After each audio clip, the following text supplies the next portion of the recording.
ayat 38.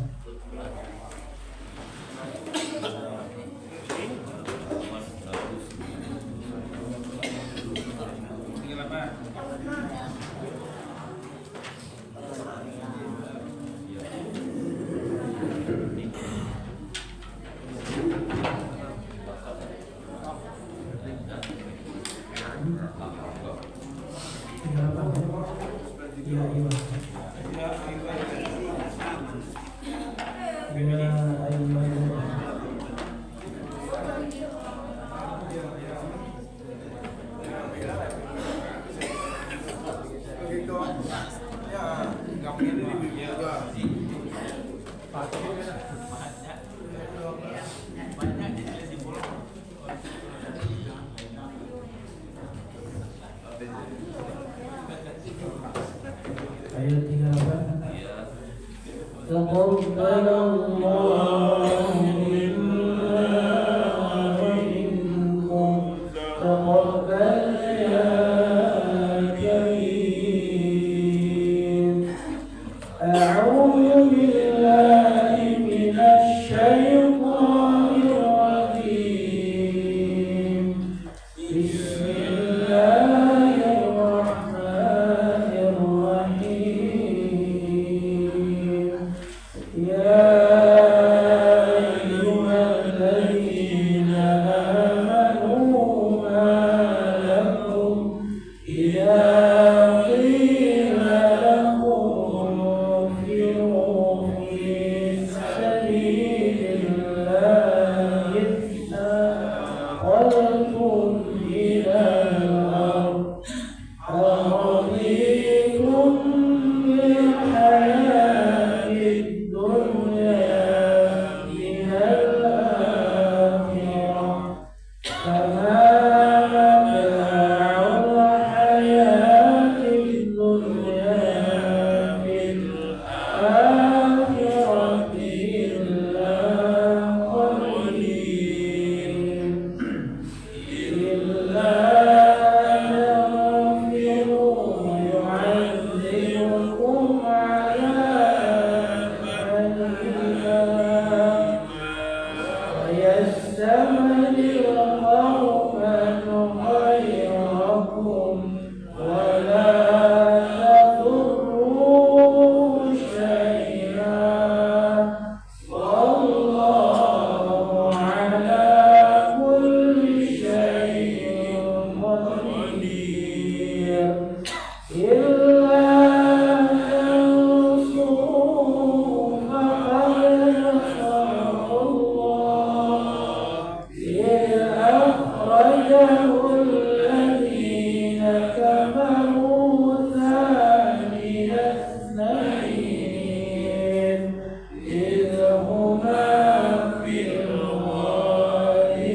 Assalamualaikum warahmatullahi wabarakatuh. Waalaikumsalam warahmatullahi wabarakatuh. Alhamdulillah, bersyukurlah pada pagi yang indah ini kita masih diberikan nikmat kesempatan sehat dan iman hingga kita dapat berkumpul bersama-sama kembali di majelis ilmu salat taibah kita cintai ini.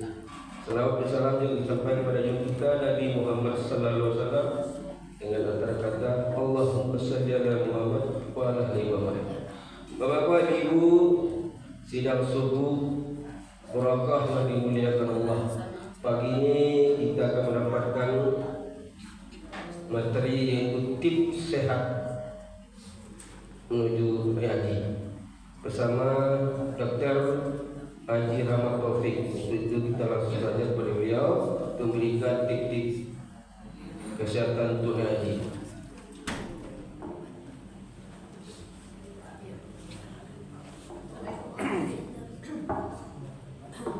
Bismillahirrahmanirrahim. Assalamualaikum warahmatullahi wabarakatuh. Waalaikumsalam warahmatullahi wabarakatuh. Alhamdulillah rabbil alamin, wassalatu wassalamu ala asrafil anbiya'i wal mursalin wa ala alihi ajmain. Rabbi shrah li sadri wa yassir li amri wa hlul 'uqdatam min lisani yafqahu qawli. Teman-teman sekalian, mari kita sama-sama memanjatkan puji beserta syukur kita kepada Allah Subhanahu wa taala, sebab dengan limpahan rahmat dan karunia jugalah kita dapat berkumpul di pagi yang berbahagia ini, yakni dalam melaksanakan salat subuh berjamaah. Kemudian diikuti dengan kegiatan rutin kita, yaitu mengaji tadi 1 rakaat, dan menjelang siang nanti kita isi dengan sedikit kajian.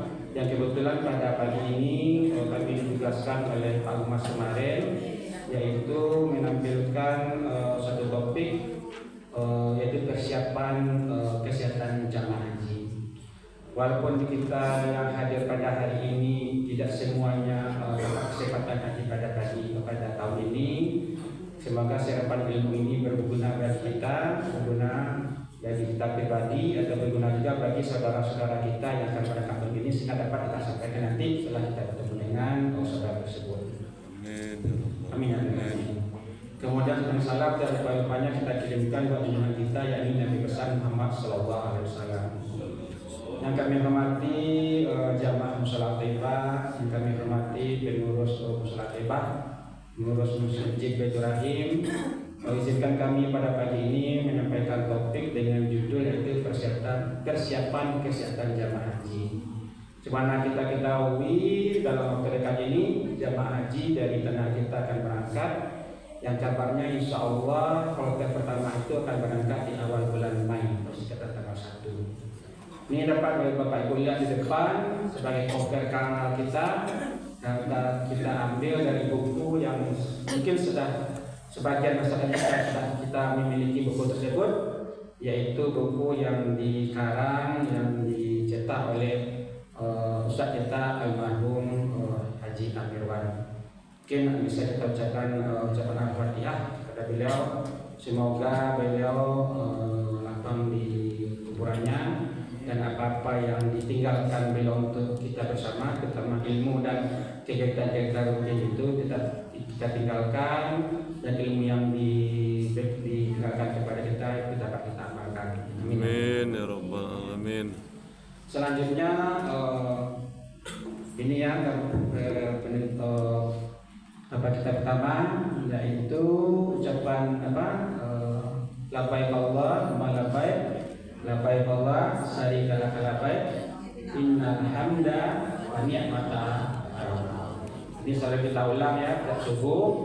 Semoga dengan ucapan ini merupakan doa juga bagi kita semuanya, bahwasanya tanah suci dan Ka'bah itu ibaratnya adalah rumah bagi Allah, dan Allah lah yang akan menentukan siapa tamu yang akan datang ke rumahnya. Sebagaimana kita punya rumah, siapa tamu yang akan datang ke rumah kita, itu adalah kita yang menentukannya.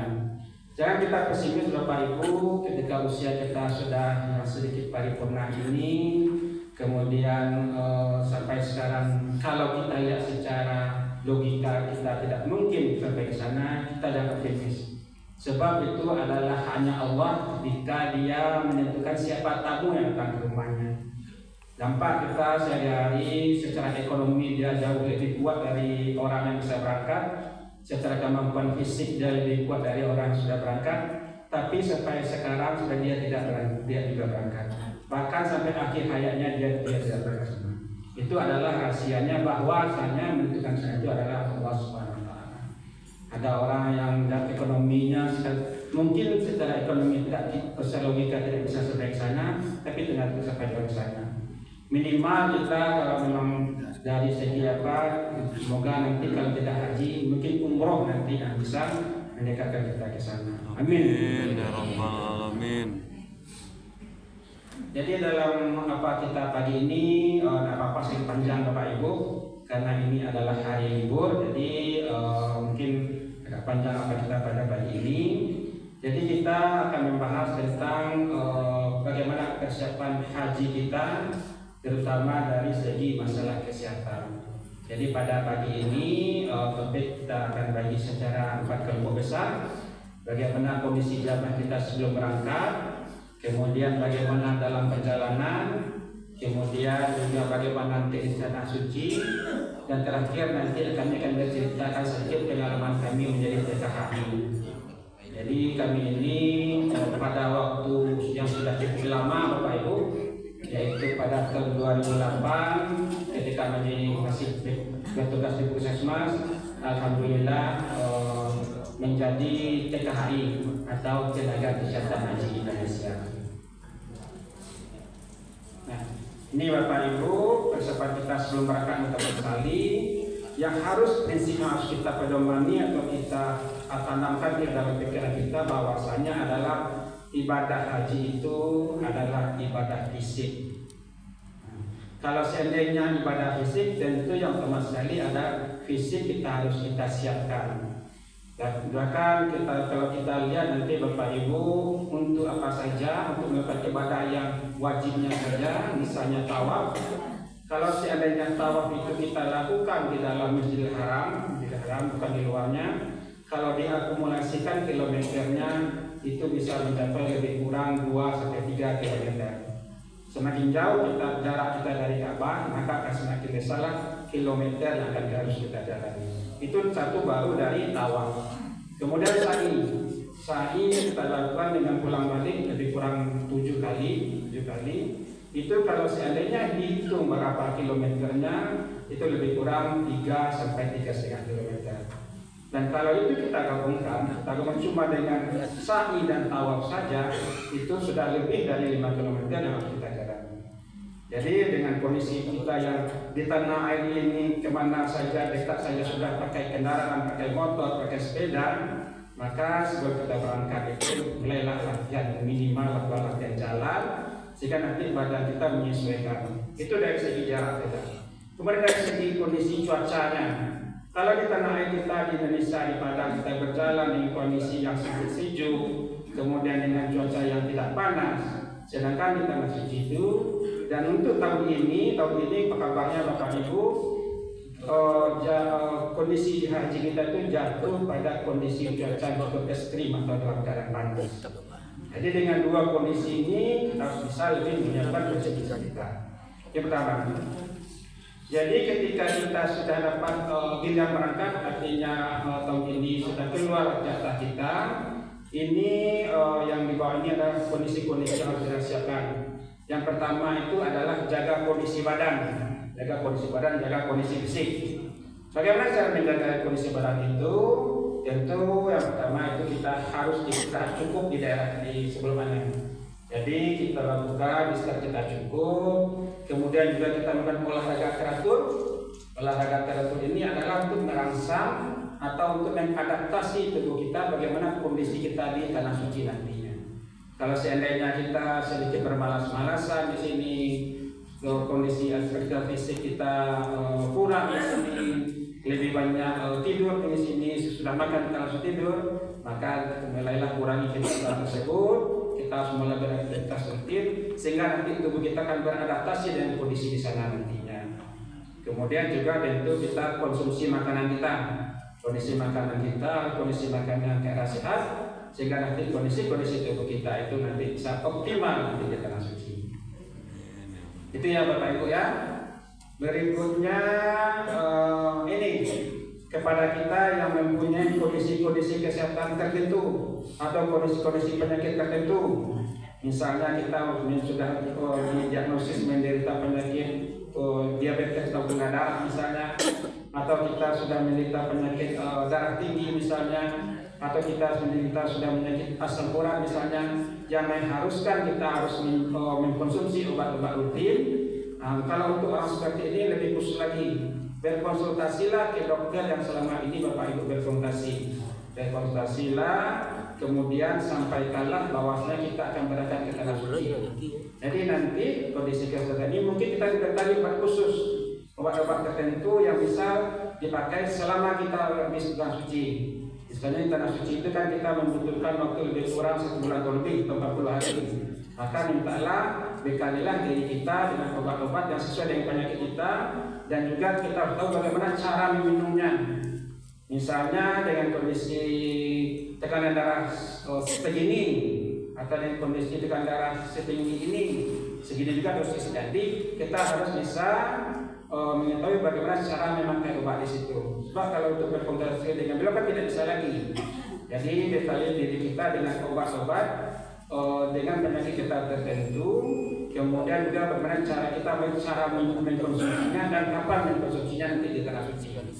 Nah, jadi kalau Bapak Ibu punya penyakit darah tinggi atau gula, berkonsultasilah ke dokternya dan mintalah obat sejumlah obat kita berada di tanah suci dan juga cara pemakaiannya. Kemudian juga persiapan obat-obat tertentu.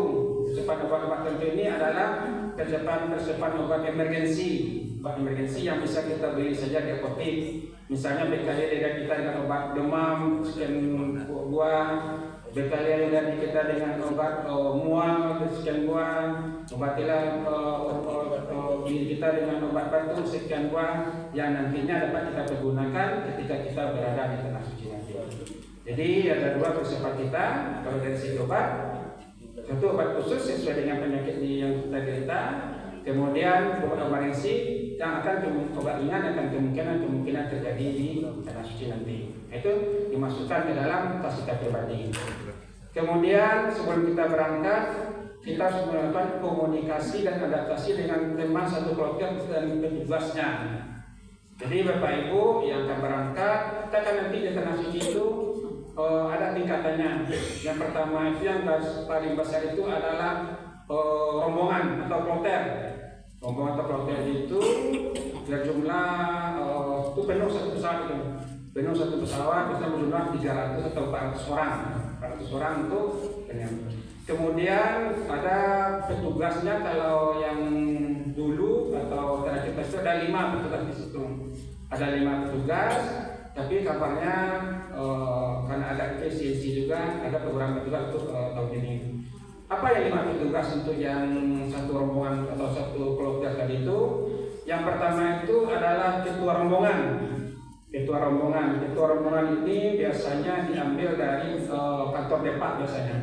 Dari kantor depak yang sudah senior dan biasanya yang sudah pernah ke tanah suci sebelumnya, itu ketua rombongan. Kemudian yang kedua itulah pemimpin ibadah haji. Pemimpin ibadah haji itu juga senior biasanya, dan itu biasa dari depak. Yang tiga lagi itu adalah petugas kesehatan. Yang ketiganya adalah dokter. Yang keduanya adalah para medis yang kemenangan. Jadi dalam satu rombongan tadi itu ada 5 petugas yang menampilkan kita sebagai jamaah haji. Kemudian dari rombongan tadi itu ada nanti karunya, kelompoknya lagi.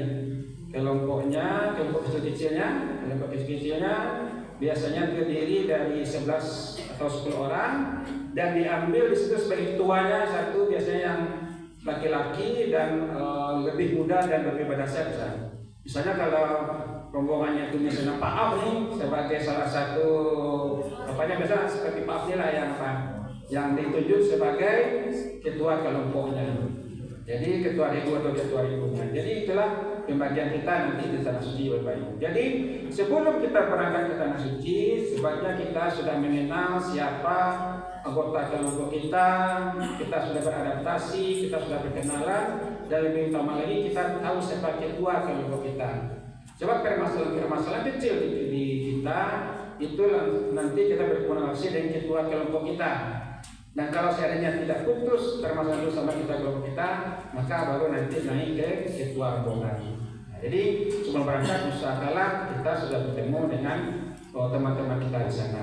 Dan biasanya itu sudah diarahkan dengan ada beberapa pertemuan manasik, dengan beberapa pertemuan sebelum mereka sudah diarahkan.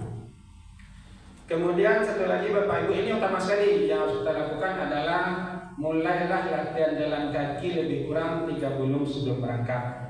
Mulailah latihan jalan kaki minimal 5 km dengan waktu 2-3 kali per minggu. Cukup latihan jalan kaki saja. Tidak usah kita olahraga berat, tidak usah kita lari, karena itu harus disesuaikan juga dengan kondisi fisik kita. Sebab kalau seandainya kita latihan, tentu badan kita sudah beradaptasi. Misalnya kalau selama ini kita ngos-ngosan atau sesak nafas dengan jarak sekian, mungkin kita latihan jalan-jalan. Ketika kita sudah sampai berangkat, jarak 5 km itu sudah hal yang biasa kita lakukan. Amin. Amin ya rabbal alamin. Itu persiapan kita berangkat ya Bapak Ibu. Kemudian ini adalah tahapan pemeriksaan haji. Mungkin Bapak Ibu yang akan berangkat, yang mungkin sudah menjalani tahapan pemeriksaan ini. Yang pertama, ketika nama Bapak Ibu sudah keluar keberangkatan ini, maka Bapak Ibu akan dalam pemeriksaan di puskesmas terdekat atau puskesmas yang ditunjuk oleh pemerintah kota kita untuk pelaksanaan haji. Nah, di sini pemeriksaannya lebih banyak pemeriksaan data. Jadi kita sudah menerima buku di situ, tapi belum kita pegang buku itu, mulai data, kemudian data-data pribadi kita, kemudian juga buat penyakit kita, dan pemeriksaan sederhana yang bisa dilakukan di puskesmas tadi, itu termasuk dalam catatan. Misalnya si bapak ini dia mengkonsumsi rutin obat penyakit mah misalnya, atau dia mengkonsumsi penyakit hipertensi, itu tercatat di buku bapak itu. Kemudian dalam perjalanan waktu semakin dekat ke waktu haji, jamaah haji ini akan melakukan pemeriksaan di rumah sakit lagi. Di rumah sakit, misalnya kalau kita di Padang ini biasanya di rumah sakit Rasidin biasanya, di rumah sakit Rasidin, rumah sakit Kominfo. Di situ lebih meningkat pemeriksaan lagi. Mulai dari tensi, kemudian mulai dari darah mulai diambil darah, dianalisa lah di sana. Kalau memang Bapak Ibu dari anamnesa dari puskesmas tadi menderita sakit hipertensi misalnya, akan terlihat nanti di pemeriksaan tensinya. Kalau seandainya Bapak Ibu dari anamnesa di puskesmas dinyatakan sakit gula nanti akan nampaklah dari pemeriksaan laboratoriumnya. Kemudian ada juga penyakit-penyakit tertentu yang selama ini tidak terdeteksi, maka ketahuan di saat itu karena kita diperiksa darah di sana. Misalnya bisa jadi kolesterol kita tinggi, asam urat kita tinggi, dan kalau seandainya dia lagi berapa tingkat ketinggiannya. Kalau seandainya tingginya tidak tinggi, mungkin diberikan nasihat-nasihat bagaimana kita menjaga pola makan kita. Tapi kalau seandainya tingginya cukup tinggi, tentu nanti diberi obat rutin lagi sekian waktu dan diajukan selalu kontrol dengan dokter-dokter tertentu sesuai dengan apa ilmuwan di sana itu sampai kita berangkat nantinya. Itu tahapan. Yang terakhir adalah tahapannya misalnya adalah H-1 sebelum kita berangkat di asrama. Kalau H-1 di asrama ini misalnya tidak apa lagi, tidak begitu besar yang dilakukan di rumah sakit, tapi tetap diperiksa nanti kondisi yang bisa di sana seperti tensi, nadi dan semuanya. Kemudian kalau Bapak Ibu membawa obat rutin tadi, jangan lupa dilaporkan yang petugas yang berada di sana. Apapun jenis obatnya, jangan ini obat demam cuma paracetamol. Kita anggapkan obat yang tidak bermasalah, tapi harus tetap dilaporkan dan nanti petugas akan mencatat di buku kecil yang dipunyai ibu nanti. Kalau seandainya ini tidak kita catat, kita tajukkan nanti obat yang kita bawa, yang kita butuhkan nanti dia terkendala di bandara nanti. Di bandaranya bukan di bandara kita di sini akan berangkat, tapi di bandara kedatangan kita kalau seandainya obat-obat itu tidak kita catat. Tapi kalau sudah tercatat, insya Allah kita bisa lewat nanti. Kemudian satu lagi yang diperiksa itu adalah apakah pasien yang sudah di H-1 ini pasti berangkat, Bapak Ibu. Ada juga kendala yang menyebabkan tidak masih berangkat, dan itu adalah pengalaman kami ketika kami menjadi petugas di embarkasi dulunya. Ada seorang, jadi kalau ibu-ibu yang usianya masih usia produktif, itu dilakukan pemeriksaan urin di situ. Pemeriksaan urin artinya adalah untuk menentukan apakah beliau ini hamil atau bukan. Walaupun dari setiap menyatakan mereka tidak hamil, tapi kalau di pemeriksaan urin tadi hamil, itu bisa menjadi gambar. Dan itu adalah pengalaman kami seorang ibu-ibu diperiksa urinnya, kemudian ternyata beliau hamil, dan dikonfirmasi ke dokter objin dengan ternyata hamilnya itu adalah hamil trimester pertama yang berisiko terhadap kemungkinan dia berangkat. Artinya si ibu ditunda keberangkatannya. Artinya bukan hilang kesempatannya, ditunda, jadi artinya tidak berangkat di tahun itu, tapi diutamakan untuk berangkat di tahun berikutnya. Jadi itu adalah tahapan-tahapan pemeriksaan yang akan kita jalani ketika kita akan melaksanakan sebagai jemaah haji. Nah, ini lagi di embarkasi Bapak Ibu yang telah kami sampaikan tadi. Kelengkapan dokumen kesehatan kita lihatkan, buku kecil kita lihatkan. Kemudian kita jujur dengan kondisi kesehatan kita, jangan ada yang ditutupi. Kemudian kita jujur juga dengan obat-obatan yang kita bawa. Obat-obat apa saja kita lihatkan. Kemudian dicatat oleh petugas kesehatan yang bertugas di sana. Nah, ini dalam perjalanan lagi. Sudah di embarkasi H-1 kita sudah istirahat kita 1 malam.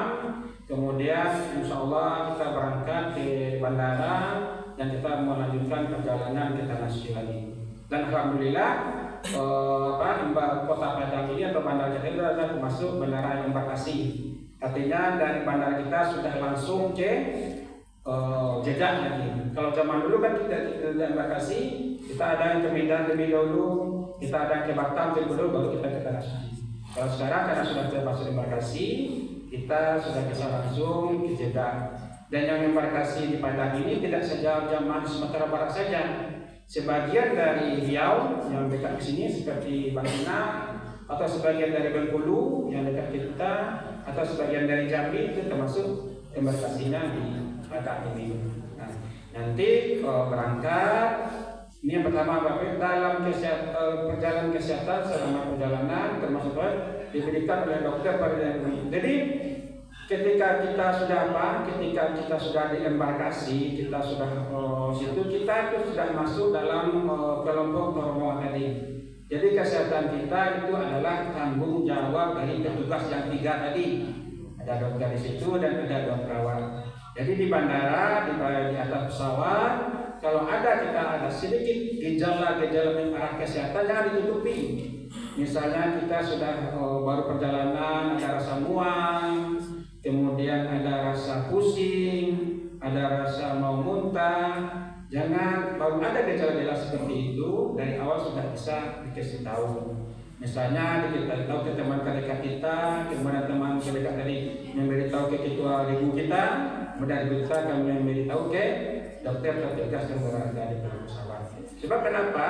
Kalau masih gejala-gejala awal baru kita sampaikan, tentu penanganannya lebih maksimal daripada kalau seandainya gejalanya sudah berat kita sampaikan. Jadi kita jujur saja Bapak Ibu. Kalau sudah pusing, bilang pusing. Kalau mau muntah, bilang muntah. Sebab kan petugas itu kan dibekali juga sama sama petugas yang ada obatnya. Kalau bisa diobati sama itu. Kemudian lama penerbangan kita itu kata suci Bapak Ibu lebih kurang 8 sampai 10 jam di situ. Jadi kita dalam 9 jam. Bagaimana seharusnya dalam ini segera ini ya.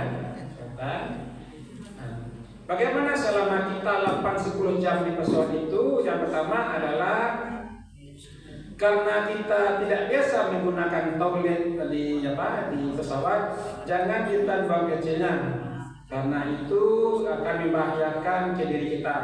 Masa 8-10 jam kita merasakan membuang kecil, kita tahan. Sebab kalau itu kita tahan, nanti itu akan menimbulkan masalah yang serius nantinya. Jadi kalau seandainya terasa mupis, ya datanglah ke kamar mandinya. Dan kalau seandainya kita bingung dengan bagaimana kondisi toilet di dalam pesawat tersebut, mungkin dari sekarang mungkin kita sudah bisa melihat dengan cucu kita, dengan kita lihat bagaimana kondisi toilet nanti di dalam pesawat tersebut. Atau bisa juga nanti masih bingung juga, minta dampingi oleh petugasnya nanti. Jadi jangan sampai kita karena kita takut atau malu atau tidak bisa menggunakan toilet di kamar mandi, jangan sampai nanti ditahan sampai 8-10 kali. Itu yang pertama. Kemudian selama perjalanan kan kita diberi konsumsi makanan dan minuman oleh pesawat. Kadang-kala karena kita orang Padang ini seleranya terkhusus ya, agak lebih khusus, lebih spesifik. Kadang makan tersebut tidak menurut selera kita. Usahakan juga lah kita mengkonsumsi makanan yang ada disediakan di dalam pesawat tadi. Jangan nanti karena makanan yang tidak sesuai dengan selera kita tidak mengkonsumsinya sehingga nanti tidak ada asupan energi kita, dan ini perjalanannya 8-10 jam. Bisa jadi nanti setelah sampai di tanah suci, bisa jadi kita nanti di imigrasinya sekian jam. Kemudian bisa juga dari Jeddah, bisa juga apakah nanti kelompok terbang kita langsung ke Madinah atau ke Mekah berapa jam lagi. Dengan kondisi seperti itu, kondisi fisik kita sudah mulai letih, kemudian asupan energi kita tidak adekuat, tidak banyak, itu juga mengganggu kesehatan. Jadi pesannya, usahakanlah makan apa yang disediakan di dalam pesawat tadi. Walaupun secara selera itu tidak sesuai dengan selera kita. Tapi biasanya Bapak Ibu itu biasanya disesuaikan mendekat-dekati lah. Misalnya kalau jamaah yang berangkat dari Padang ini menunya, kemudian jamaah berangkat dari Tanah Jawa ini menunya. Ya. Kemudian kalau bisa kan 80 jam itu jangan kita full duduk saja. Jangan kita full duduk saja, minimal gerak-gerakkanlah kaki kita, atau kalau bisa berjalan di lorong dari pesawat tadi. Apa tujuannya? Adalah untuk menghindari kaki kita bengkak. Jadi kalau kaki kita bengkak, Bapak Ibu, ditambah dengan tekanan udara di pesawat itu ada disebut dengan penekanan pada aliran darah vena kita. Dan kalau itu terjadi menjadi bengkak, dan itu akan juga menimbulkan masalah kita meninggal. Jadi 8 jam itu kalau bisa kita jalan secara periodik di lorong di lorong pesawat, atau kita gerak-gerakkan kaki kita. Itu nanti selama perjalanan. Kemudian ini gambaran kita Bapak Ibu di dalam pesawat nanti. Ini kalau haji itu Bapak Ibu karena satu rombongan ada 300-400, jadi full kita di dalam itu. Full kita tidak ada jamaah yang lagi. Dan petugasnya pun adalah petugas yang disesuaikan dengan jamaah. Misalnya kalau pesawat Garuda misalnya hanya perempuannya itu biasanya pakai jilbab biasanya. Nah, seperti inilah Bapak Ibu, toilet di dalam apa? Toilet di dalam pesawat tersebut. Jadi toilet di dalam pesawat itu adalah toilet duduk. Jadi kalau Bapak Ibu nanti tidak biasa yang terduduk, jangan sekali-kali coba jongkok di bulatan seperti ini. Serius, sebab itu akan sangat membahayakan pada Bapak Ibu. Yang pertama karena pesawat itu kadang goncang dan tidak tahu, Bapak Ibu jatuh, maka akan menimbulkan cedera di daerah pinggulnya. Dan cedera itu kalau seandainya ada cedera dan ini pecah, maka akan menimbulkan luka yang sangat berbahaya pada ibu. Bisa luka yang merobek, kalau sekedar merobek kulit mungkin masih bisa kita selesaikan di dalam pesawat. Tapi kalau seandainya merobek anus sampai merobek tempat tipis kita, itu adalah hal-hal yang harus dilakukan tindakan operasi. Jadi jangan pernah sekali mencoba jongkok di atas toilet seperti ini.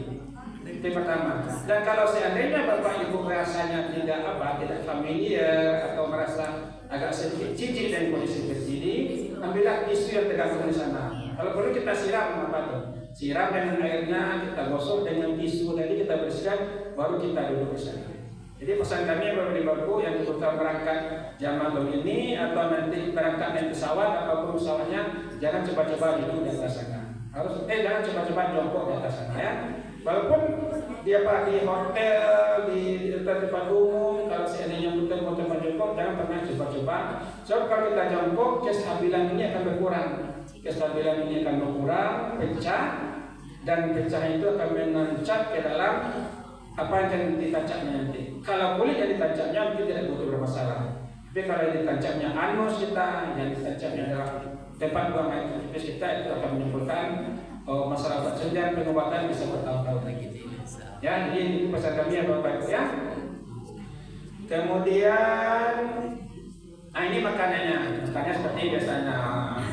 Dan mungkin habis bagi kita kan, ada nasinya, ada ayamnya, ada buahnya, ini seperti itu ya, seperti ini, dan mungkin habis bagi kita ya. Mungkin sehat rasanya mungkin lagi. Mungkin yang kita orang Padang suka pedas, kurang pedas. Tapi kalau tidak bersama-sama kita ini biasanya habis juga nanti Bapak Ibu. Jadi Bapak Ibu tidak apa-apa kita tanggal masih karena ini tanggal merah ya. Kemudian kita lanjut. Nah ini lagi setelah kita sampai di tanah suci. Di tanah suci itu nanti berapa kali itu. Apalagi kalau seandainya kedatangan kita kloter terakhir, artinya sudah dekat ke pelaksanaan haji. Yang pertama sekali itu jangan terlepas dari rombongan. Jangan terlepas rombongan, ikuti apa instruksi karong, ikuti apa instruksi karu. Kemudian biasanya kita di situ emergency terlebih dulu. Emergency ya nantilah sesuai apanya, sesuai dengan instruksinya. Kemudian nanti kalau diinstruksikan ke bis nantinya, kalau ke bis kan nanti berangkatnya kan berapa tabungan bis nanti, tidak semua langsung lewat. Kalau seandainya kita disuruh antri di tempat tertentu, antrilah di situ. Jangan nanti berkejaran kita di tempat-tempat tertentu. Kemudian ketika ini dulu, kenali kita datang di cuaca apa di tanah suci itu. Apakah kita datang di musim dingin, apakah kita datang di musim panas. Dan untuk tahun ini kabarnya ini adalah cuaca panas yang cukup ekstrim. Jadi setelah persiapan kita yang pribadi kita di situ, misalnya apakah kita nanti pakai krim untuk sunblock matahari misalnya, kemudian apakah juga pakai lip gloss yang untuk supaya bibir kita tidak kering, kemudian apakah kita punya penyemprot wajah, jadi wajah setiap periode kita semprot wajah kita, apakah kita pakai topi yang bisa dilipat, payung yang bisa lipat, yang tujuannya adalah bagaimana cuaca ekstrim ini bisa kita hindari. Coba Bapak Ibu, karena saking ekstrimnya cuaca di sana, itu dia bisa menimbulkan luka bakar ringan pada kulit kita. Luka bakar ringan ini contohnya gejalanya adalah seperti kita terbakar yang sangat minimal sekali, artinya kulit kita kemerahan, kemudian kulit air kita akan mengelupas. Jangan sampai kita kondisi seperti itu.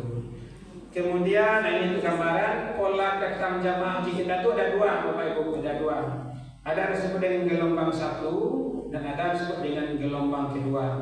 Jadi jamaah haji kita di sini adalah jamaah haji yang paling besar jumlah jamaahnya. Tidak akan mungkin diberangkatkan dalam 200.000 lebih orang diberangkatkan dalam satu kesempatan. Maka dibagilah berdasarkan kloter-kloter, dibagilah berdasarkan embarkasi-embarkasi, dan dibagilah menurut kedatangannya. Kedatangan itu adalah gelombang 1 ke Madinah terlebih dahulu, kemudian dia haji, nanti baru terakhir dia di Mekah. Dan gelombang kedua adalah dia ke Mekah terlebih dahulu, kemungkinan dia haji, dan terakhir adalah dia di Madinah.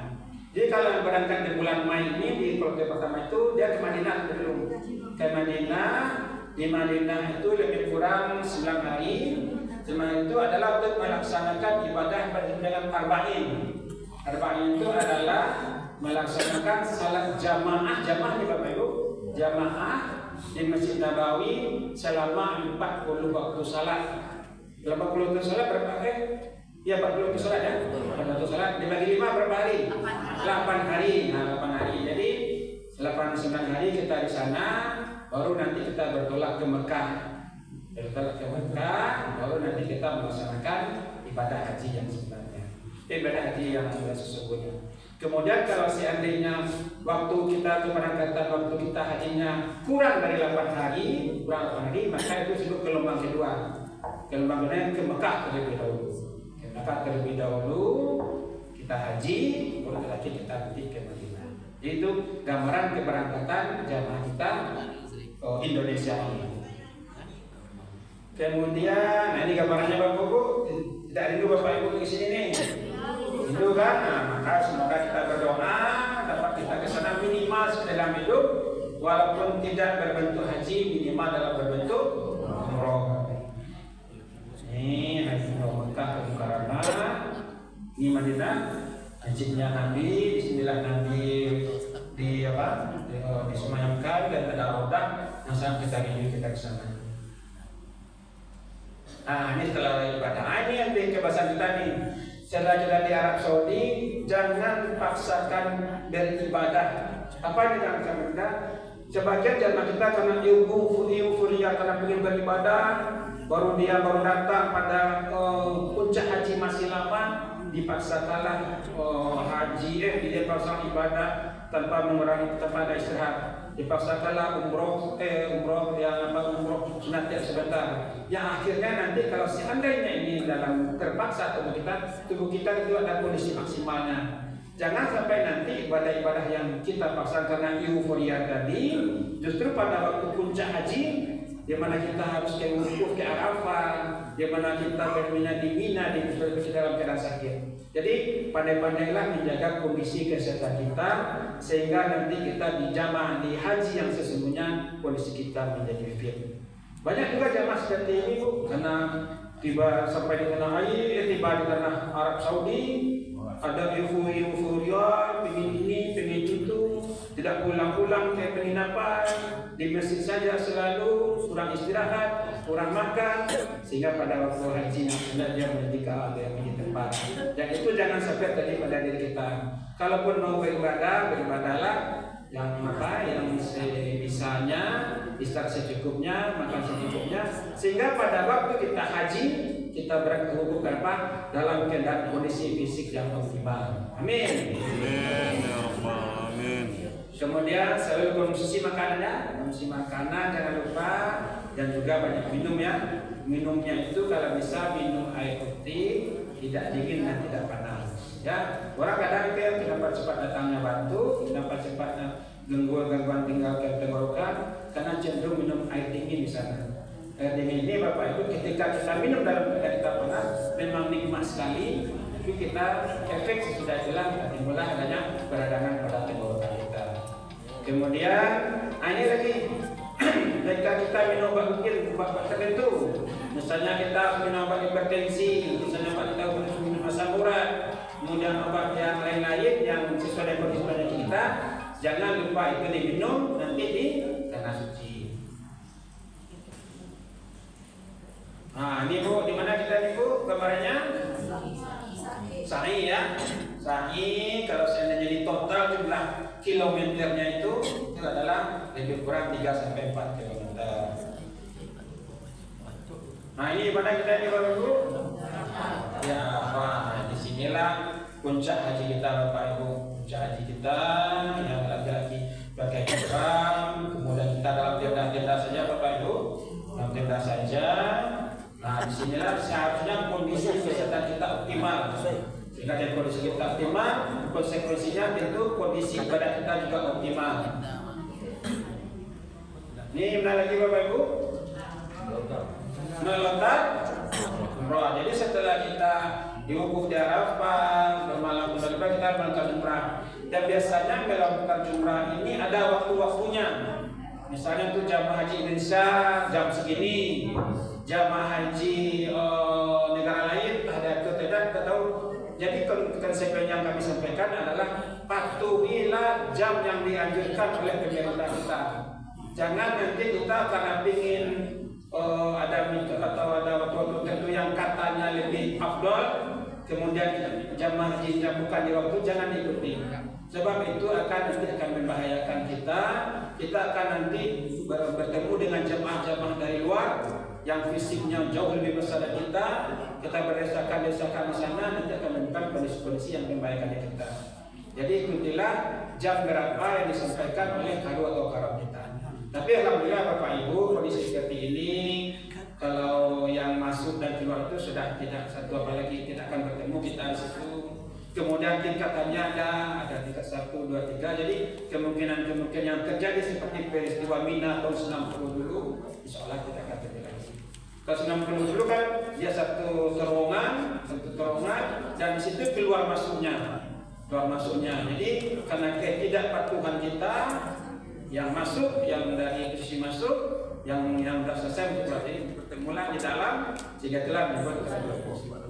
Dan sini sudah ada perbaikan, artinya yang masuk dan keluarnya sudah beda apanya, sudah ada beda pintunya, kemudian juga sudah luas sekali, dan sampai di tempat minta melompat pun dia akan dibikin tingkatan, sehingga insya Allah kemungkinan itu akan berkurang. Tapi walaupun itu kita tetap mengikuti apa instruksi dari kamu dan komunitas sehubungan dengan jam kita berangkat nantinya. Nah, ini lagi sendiri konsepnya jujur dengan kondisi fisik dan kesehatan kita. Jangan ditutupi ketika teman satu keluarga kita atau satu teman kita mau menjak umroh misalnya, atau mau ke misalnya jalan-jalan ke Jabal Rahman misalnya. Kalau kondisi kesehatan kita dalam keadaan kondisi tidak optimal, jangan dipaksakan. Istirahatlah kita, apalagi kalau seandainya kita belum sampai di haji yang diukur tadi. Kalau kita tidak sehat, kalau kita tidak istirahat di rumah. Kalau seandainya kita butuh obat tertentu, kadukanlah ke teman kita, kadukanlah ke ketua rombongan kita, biar nanti yang kita menghubungi petugas haji yang mendampingi kita tadi. Kemudian ini sudah disampaikan ke Pak Jiti, terbagi ya rombongan dokter Karo dari Ibu Karu, dan apapun kita sebaiknya selalu jalan satu ibu. Ini sekali lagi Bapak Ibu, jangan satu lagi kalau seandainya kita jalan kemanapun jangan sendiri atau berpasangan yang bersama kita. Jalanlah dengan satu ibu kita. Misalnya kita mau ke minimarket misalnya kita mau yang rasa kita dekat, usahakanlah kita. Sebab tanah suci itu adalah tanah yang ajaib Bapak Ibu, tanah yang ajaib. Kalau seandainya kita takabur dengan kondisi-kondisi tertentu, kalau seandainya kita terucap kasitunya dakiknya besarnya, jangan seperti itu Bapak Ibu.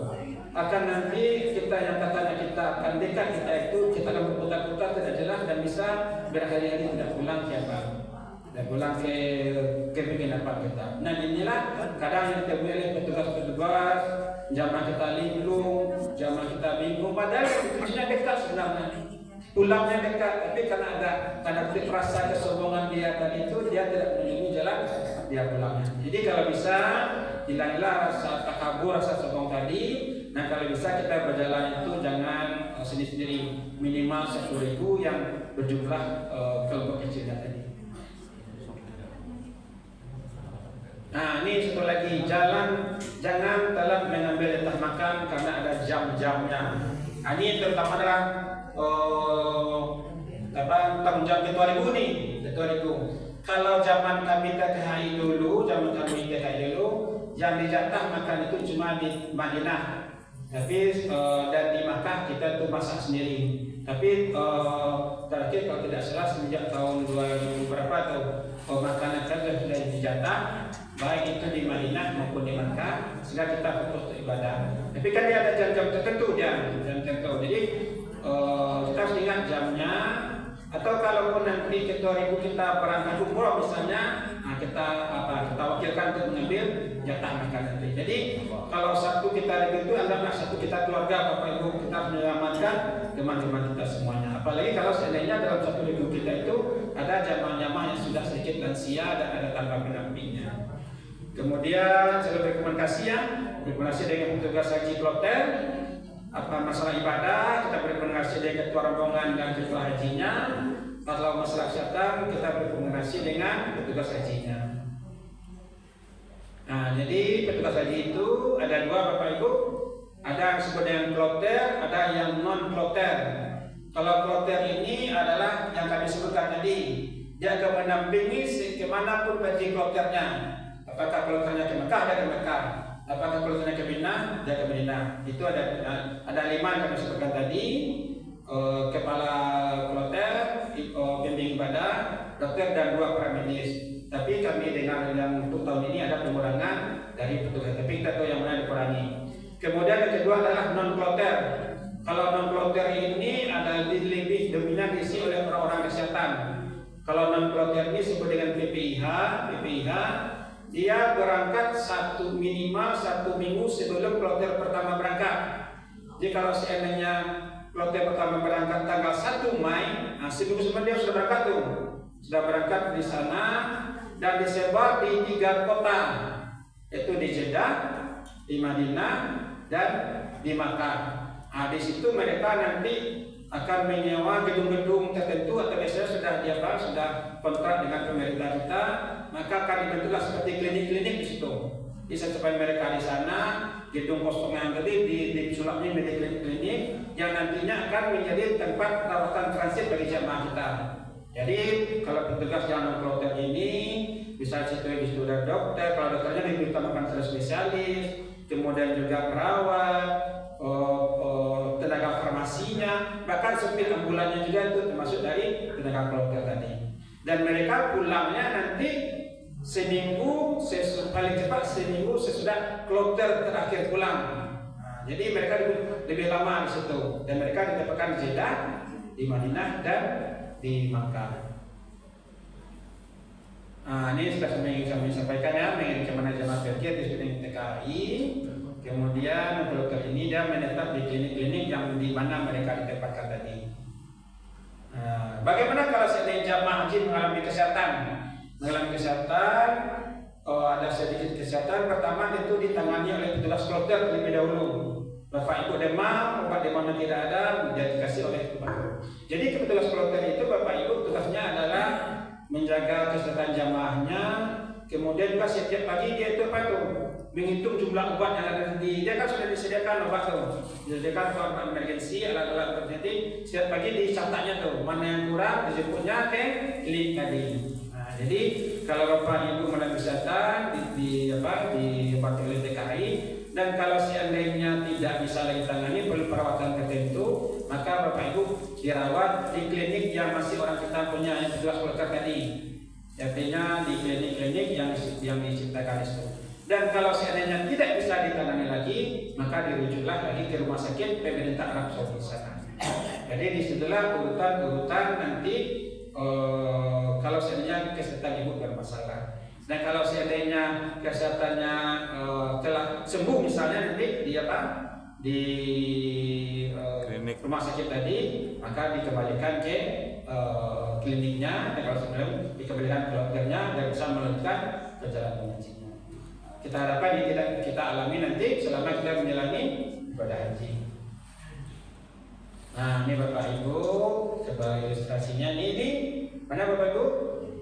Nah, ini di mana? Ini kita harapkan nanti ya. Kita masuk di mana Pak? Raudah. Ini dia petugas itu dari Bolapan. Jadi inilah sedikit pengalaman kami sebagai petugas itu dari Bolapan ketika kami masih bertugas di Puskesmas Bubuayan. Jadi Bapak Ibu, alhamdulillah kami dapat jatah dari Bolapan. Kemudian petugas kami itu adalah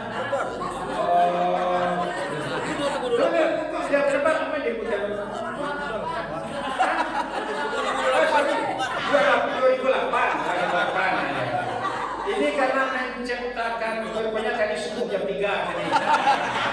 Jam 3 saya cari foto ternyata masih ada di Facebook, ada bilang 2008 ya Bapak Ibu. Nah diperbaiki lah, diperbaiki itu kemana? Biar aja terus lanjut. Biar aja.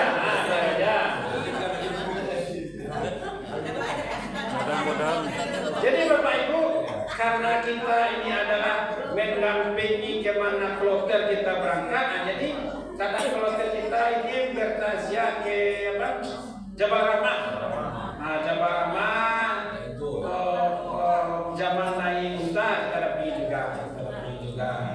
Mudah-mudahan merangkik tahun 2028. Ini dia foto nama dia Bapak Ibu masih culun-culunnya. Jadi kalau kita petugas itu Bapak Ibu memang agak berat ya. Nah ini kami sampaikan kenapa kendala kami di sana itu. Nah ini sebelum berangkat tentu petugasnya ada pelatihannya juga, pelatihannya juga ada pelatihan secara daerah di embarkasi kita di Tabing. Kemudian kalau yang PPIH tadi secara nasional biasanya di daerah Ciloto di Jawa Barat itu pelatihannya. Kemudian sebelum berangkat kita bertemu dulu dengan jamaah kita. Jadi kami waktu itu Bapak Ibu dapat sedikit katanya agak berat juga. Yang pertama itu kami jamaah kami itu adalah jamaah terakhir. Jamaah terakhir itu kloter 22, aku masih ingat begitu. Ternyata kloter 22 itu adalah gabungan dari beberapa daerah yang tidak tercakup di kloter sebelumnya. Jadi ada 3 daerah di kloter 22 itu. Yang pertama itu adalah kloter dari daerah Sawalunto Sijunjung, yang kedua di daerah Pasaman Barat, yang ketiga adalah sisa dari Kota Padang yang tidak tertampung di kloter sebelumnya. Sehingga kami sebelum berangkat harus jalan ke 3 daerah tadi, pergi ke Sawalunto Sijunjung, dikumpulkan di masjid besar di Sawalunto itu. Habis itulah kami kenal jamaah kami. Kemudian berangkat juga ke Simpang 4, dikumpulkan di masjid yang besar. Nah, disitulah kami bertemu. Sedangkan yang jamaah Padang karena sedikit tidak berapa orang, bertemunya pas embarkasi di Tabing saja waktu itu. Itu yang pertama. Yang kedua, kita itu dibekali obat-obat emergensi. Mulai dari embarkasi itu udah mulai obat emergensi, obat demam, obat mual dan sebagainya. Juga dibekali dengan alat-alat kesehatan emergensi. Misalnya dari situ ada obat tensinya, kemudian ada juga obat untuk periksa darah yang secepat itu dibekali seperti itu. Kemudian obat ini kita bawa dan obatnya kita inventaris setiap pagi, mana yang kurang kita minta lagi ke klinik yang tersedia di Tanah Suci tadi. Jadi kita selalu berkoordinasi dengan petugas yang ada di sana. Di Jeddah kita berkoordinasi ketika jamaah masuk mau Tanah Suci kan diperiksa kesehatannya, kita koordinasi di Jeddah. Kemudian di Mekah kita koordinasi dengan petugas di Mekah, di Madinah kita koordinasi juga dengan petugas di Madinah. Aduh iya,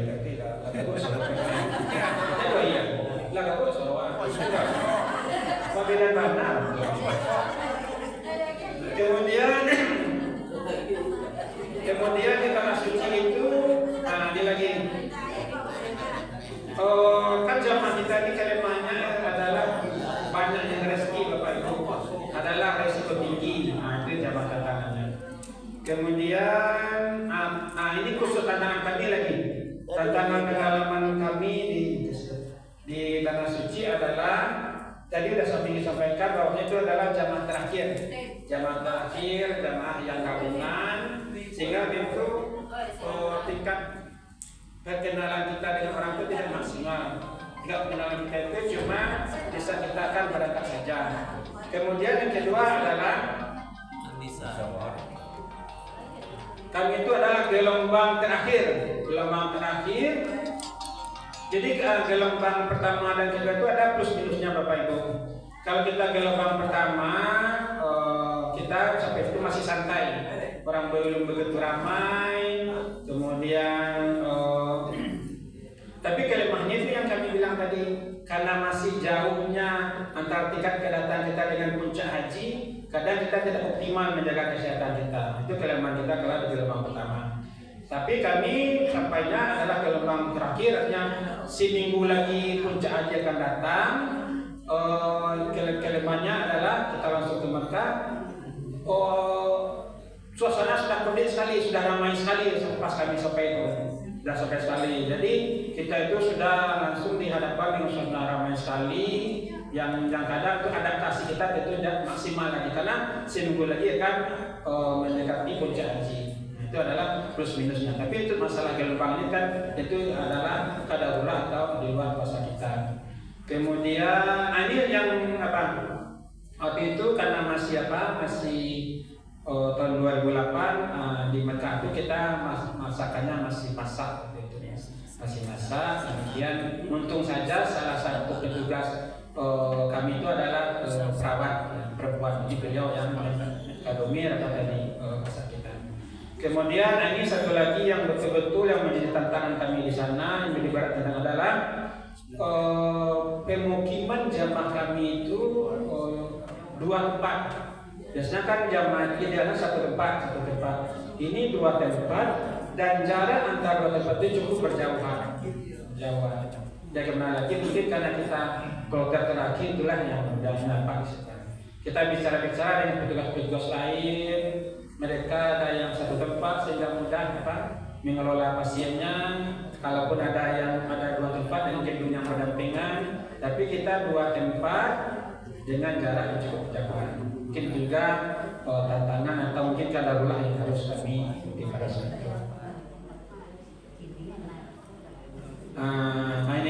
Ini juga pengalaman kami di antara jamaah kami yang berangkat sebanyak lebih kurang 300 tadi, kami berkurang 3 orang. 3 orang yang satu meninggalnya ketika akan di penginapan, ada kami lepas ketika akan masih belum masuk haji. Yang 2 lagi meninggalnya sesudah haji. Yang satu lagi, yang kedua tidak bisa kami lepas karena meninggalnya di bis ketika kita balik dari Puncak Haji menuju Mekah. Nah, itu kredit itu Bapak Ibu, kredit itu suasana karena semua jamaah itu menuju Mekah. Bahkan saking kreditnya kita belum beberapa kilo lagi menjelang Mekah, bis itu tidak bisa berjalan lagi. Jalannya bukan karena bisnya rusak Bapak Ibu, tapi karena tidak ada jalan bisa karena sudah kredit betul. Jadi kita jalan kaki lagi menuju Mekah. Disitulah kami dapat kabar jamaah kami meninggal di atas bus dan busnya tidak satu bus dengan kami. Dan kemudian satu lagi bapak meninggalkan di penginapan setelah melaksanakan ibadah haji. Dan tugas kita sebagai adalah mengurus dokumennya, memastikan dokumennya, kemudian juga menyelamatkan barang-barang peninggalannya. Kalau seandainya beliau berangkat dengan istri atau suaminya, itu yang menyelamatkan barang. Tapi kalau tidak ada, itu adalah ketua. Kemudian ini tanggung jawab petugas itu adalah sampai pulang di debarkasi. Jadi terus sampai Bapak Ibu nanti dijemput keluarga di debarkasi. Kemudian apakah setelah haji kloter pelaksanaan haji dapat Bapak Ibu? Jadi kalau yang petugas kloter itu pasti sudah dapat karena dia selalu menampingi jamaah yang haji. Kemudian petugas yang non kloter bagaimana? Petugas non kloter ini ada yang sudah haji, ada yang belum. Kalau yang belum haji, utamakanlah dia bisa melaksanakan haji pada saat haji tadi. Kemudian kenapa dia bisa kan pada waktu haji itu kan pada waktu puncak haji itu kan petugas-petugas yang di Mekah, yang di Jeddah, yang banyak kan di di drop semuanya untuk bagaimana menampingi jamaah di wukuf tadi. Jadi bisa juga kita haji. Kemudian bagaimana pasien-pasiennya pasien-pasien yang dibius, pasien-pasien yang diinfus, pasien-pasien yang harus dirawatan di selama akan melaksanakan wukuf haji itu dibawa dengan ambulan Bapak Ibu. Ambulan, jadi itulah disebut dengan safari wukuf. Jadi walaupun dia nanti dirawat di rumah sakit pemerintah haji, walaupun dia nanti dirawat di klinik yang punya kita tadi, dan waktu hajinya sudah datang, maka dia bawalah dengan ambulan ke sana. Dan itu adalah didampingi oleh haji yang disebut dengan safari wukuf. Mungkin itu yang dapat kami sampaikan Bapak Ibu. Sedikit panjang tidak apa-apa karena ini adalah sengaja kita ambil di hari libur. Semoga apa yang kami sampaikan bermanfaat bagi Bapak Ibu, dan terutama sekali adalah kita sama-sama berdoa bagaimana kita bisa sampai menjadi tamu Allah minimal 1 kali, apakah dalam bentuk sebagai haji atau minimal sebagai umroh. Amin. Tutup dengan berita hidayah. Assalamualaikum warahmatullahi wabarakatuh. Waalaikumsalam warahmatullahi wabarakatuh.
Nah, bisa jadi petugas haji mah Bu. Ya, suka saji. Nenek-nenek bikin lontong. Nenek-nenek maidang. Alhamdulillahirabbil alamin. Ada nenekku sehat ya enggak? Amin ya rabbal alamin.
Amin ya rabbal alamin.